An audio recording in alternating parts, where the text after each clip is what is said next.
मामरे मजबूरी इजाज़त उलमा करम बसत एहतराम।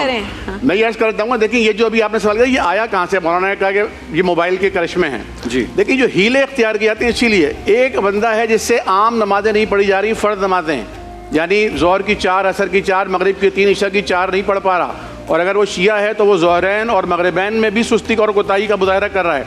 अब आप उससे कहते हैं कि तुम्हारी 15 साल की जो नमाज़ें हैं तुम उनकी क़ज़ाए उम्री करो, तो फिर ऐसे हीले और ऐसे बहाने और ऐसे शॉर्टकट आते हैं कि आप शब क़दर की रात को या जुमअतुल विदा के दिन 4 रकातें पढ़ लें इस नियत से, तो आपके सारी नमाज़ों का मुदावा हो जाएगा। और फिर ये आता है कि अगर आप किसी शरई फ़कीर को पैसे दे दें, हर नमाज का फिदिया निकाल कर शरई फकीर को पैसे दे दें। शरई फकीर क्या होता है? जो बाकी फकीर हो, बाकी फकीर हो, मांगने वाला गदागर ना हो, उसके बाद कुछ ना हो, अच्छा उसे दे दें और फिर उसके बाद उससे वापस ले लें हदिया की हैसियत से, वो आपको हदिया कर दे, फिर आप उसे वापस कर दें कफ़ारे की नियत से, वो आपको फिर हदिया कर दे।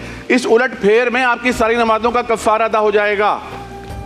तो भाई जो शरीयत में ऐसी कोई चीज़ मेरे ख्याल में कंफ्यूजन बहुत बढ़ गया। देखिए मेरे ख्याल में हम उलझ रहे हैं ज़रा से इस बात में। डॉक्टर साहब मैं माफ़ी चाहता हूँ। डॉक्टर साहब आपकी इजाज़त से, जो आपने नफल का कहा है ना, नफल का हुजूर करीम का अपना फरमान है, आपने फरमाया सबसे पहले कहा जाएगा इसकी फ़र्ज़ नमाज़ें लेकर आओ, उन्हें तोला जाएगा, अगर उसमें कमी रह जाएगी तो एडजस्ट किया जाएगा, नफल से एडजस्ट की जाएगी। बिल्कुल, तो नफल नमाज़ें कसरत से पढ़नी चाहिए के साथ पढ़ते हैं।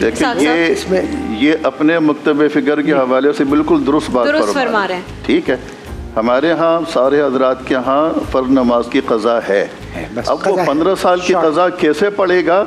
जैसे उसने क़ज़ा की थी वैसे ही पढ़ेगा। एक उसको एहसास होना चाहिए लेन देन कुछ भी नहीं, पैसे के लेन देन से नहीं होता। और दूसरी बात का फिदिया नहीं है, दूसरी बात नमाज का फिदिया का कोई तसव्वुर नहीं है क़िबला डॉक्टर साहब, शरन तसव्वुर नहीं है, लेकिन लोग तो कर रहे हैं। लेकिन देखिए लोग तो बहुत कुछ कर रहे हैं, मेरे ख्याल में अपने मक्तब फ़िक्र के हिसाब से सबका पॉइंट ऑफ व्यू। लेकिन मैं एक बात वाज़ेह करना चाहता हूँ, जुमला सिर्फ ये अर्ज़ करना चाहता हूँ, अहनाफ की बात कर रहा हूँ, ना अहले तशय्युअ की बात कर रहा हूँ, ना अहले हदीस हज़रात की बात कर रहा हूँ, सब मोतबर है अपनी जगह, सबकी इज़्ज़त करते हैं। बताइए मामला ये है कि जो रातें आपकी आती हैं, ताक रातों के अलावा भी हर रात इबादत की रात है अल्लाह को याद करने की।